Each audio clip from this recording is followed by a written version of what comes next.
Souvent savoir ce qu'on va faire plus tard et c'est souvent ce qui inquiète le plus les parents, savoir quel métier nous allons faire plus tard, savoir si ça va être bien payé ou pas. Et tout le monde, j'espère que vous allez bien. Donc aujourd'hui on va se faire une petite vidéo. Je vais vous parler un petit peu de moi, même si tout le monde s'en bat les couilles. Je vais vous expliquer un petit peu, voilà, les métiers que j'ai fait plus jeune. Si ça vous intéresse de savoir, voilà, je me livre un petit peu à vous. Voilà, comment ça?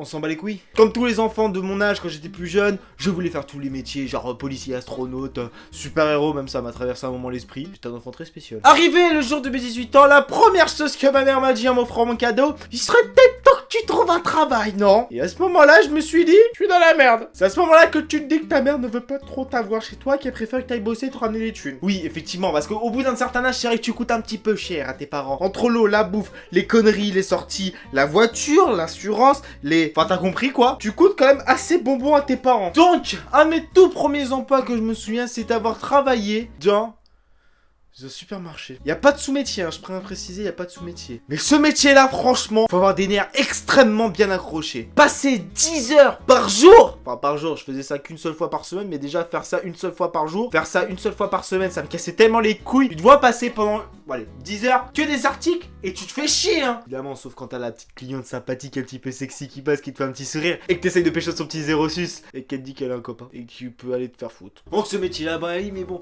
être caissier, ce serait pas mal pour commencer, pour on va dire mettre un peu de plomb dans la tête des gens, voir ce que c'est vraiment les sous-métiers, enfin pas les sous-métiers, mais les métiers un petit peu durs. Et je tiens à préciser que je me suis déjà tapé des blâmes en plus. Donc pour ceux qui savent pas un blâme, c'est quand les clients se plaignent de toi. Mais bon, j'étais vraiment tombé sur le client 4 couilles de chez Casse-Couilles. Elle m'a quand même sorti un blâme parce que je lui ai pas dit autre chose que bonjour et au revoir. Désolé, il y avait ma collègue à côté de toi qui était beaucoup plus sexy que toi. Je m'en fous de ta vie. Oui, parce que des fois il y a des clients qui me racontent leur vie. Bien sympathique de discuter, mais bon, je veux pas savoir quelle taille de poitrine tu fais. Je veux pas que tu me présente ta petite fille non plus. Elle a quel âge? 12 ans? Non, non, on va éviter d'aller en taule à ce moment-là. Ensuite, un des deuxièmes métiers qui m'est arrivé de faire, en plus plus récemment, je peux pas trop vous en parler parce que je suis tenu par ce qu'on appelle le secret professionnel. Donc j'étais en gros brancardé dans un hôpital. Vous me demandez dans quel hôpital? Je vous le dirai pas. Et si vous me croisez dans un hôpital où je suis en train de faire ce métier-là, et bah vous allez passer un super bon moment avec moi. On va rigoler, des trucs comme ça. Non, courez, je plaisante, courez. Je suis taré. Vous allez passer un sale quart d'heure avec moi. Je vais bien m'occuper de vous. Je vais bien m'occuper de vos petits bobos et trucs comme ça. Comment ça, j'ai pas le droit de m'occuper de vous? Pas grave. Je vais passer un petit peu plus de temps à l'hôpital que prévu. Enfin voilà, parmi ces deux métiers, j'ai aussi enchaîné. Alors ce métier-là, franchement, je pensais pas que c'était si dur que ça. Mais bon, il faut bien quand même faire ce métier-là à un moment ou un autre. C'est installateur de structure loisirs. Vous vous dites qu'est-ce que c'est installateur de structure loisirs? Vous connaissez tous ces trucs gonflables. Vous savez le truc où on saute de partout. Alléluia, alléluia. Et bah oui, mais il faut bien des gens qui les installent à un moment ou un autre. Et bah putain, je savais pas que c'était aussi lourd ces merdes. Il y a des trucs, je tiens à préciser, ils font plus de 8 mètres de haut, ça pèse plus de 500-600 kilos à pousser. Mais t'imagines pas le bordel. Après, je tiens à préciser que ça me fait quand même des assez gros, hein. C'est vrai. Comment ça, y a rien? Je t'emmerde? Donc ce métier là c'est assez dur franchement niveau des horaires notamment parce que des fois j'enchaînais quand même des assez grosses horaires. Et enfin voilà, c'était un petit peu là, on va dire mon petit parcours entre parenthèses professionnelles. Mais vous dites mais non mais en fait tu fais des métiers complètement différents, mais tu fais quoi réellement? Donc pour ceux qui ne savent pas, qui n'avaient pas écouté les anciennes questions que j'avais fait avant, je suis en études de multimédia, donc oui je fais de la vidéo.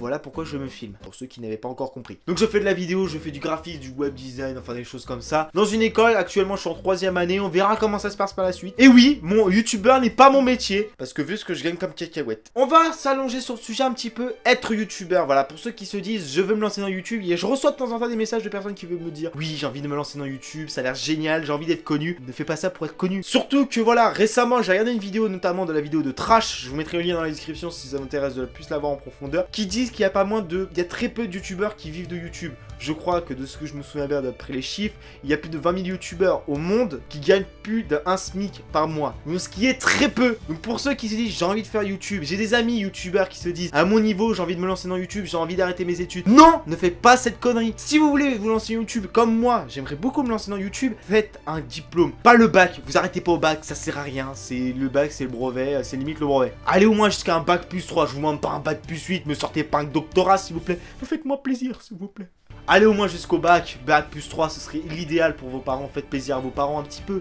Après plus tard vous verrez en fonction, commencez même après le bac, pour ceux qui ont 18 ans, voilà. Commencez petit à petit à faire des vidéos sur YouTube, vous voyez l'interaction que vous avez avec les gens. Et à la fin de votre diplôme vous vous dites voilà, j'en suis là, je veux voir ce que ça fait, et on verra si je me foire ou pas, bah oui.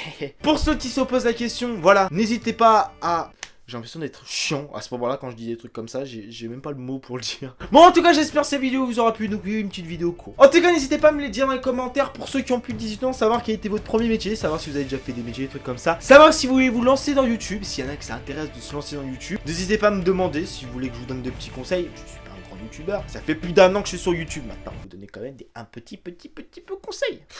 Ta gueule. En tout cas, merci d'avoir regardé cette vidéo, n'hésitez pas à laisser un petit pouce bleu, ça ferait super plaisir, n'hésitez pas à venir vous abonner à la chaîne, c'est le plus important. Et sur ce, je vous dis, tchuss tout le monde. Je sais très bien que j'ai oublié la phrase dans les commentaires, mais non, on peut pas, je peux pas là, c'est fini là, zop, bit. Il y en a qui sont vraiment en manque, ça se passe comment? Vous faites comment tous les jours? Vous êtes en manque, vous vous branlez H24, ça se passe comment? C'est bon ça. T'es content, hein? Il est content. Il est content. Il est content, le micro il marche, il est content. Tiens, tu veux dire bonjour à ma place? Salam alaikum. Ici c'est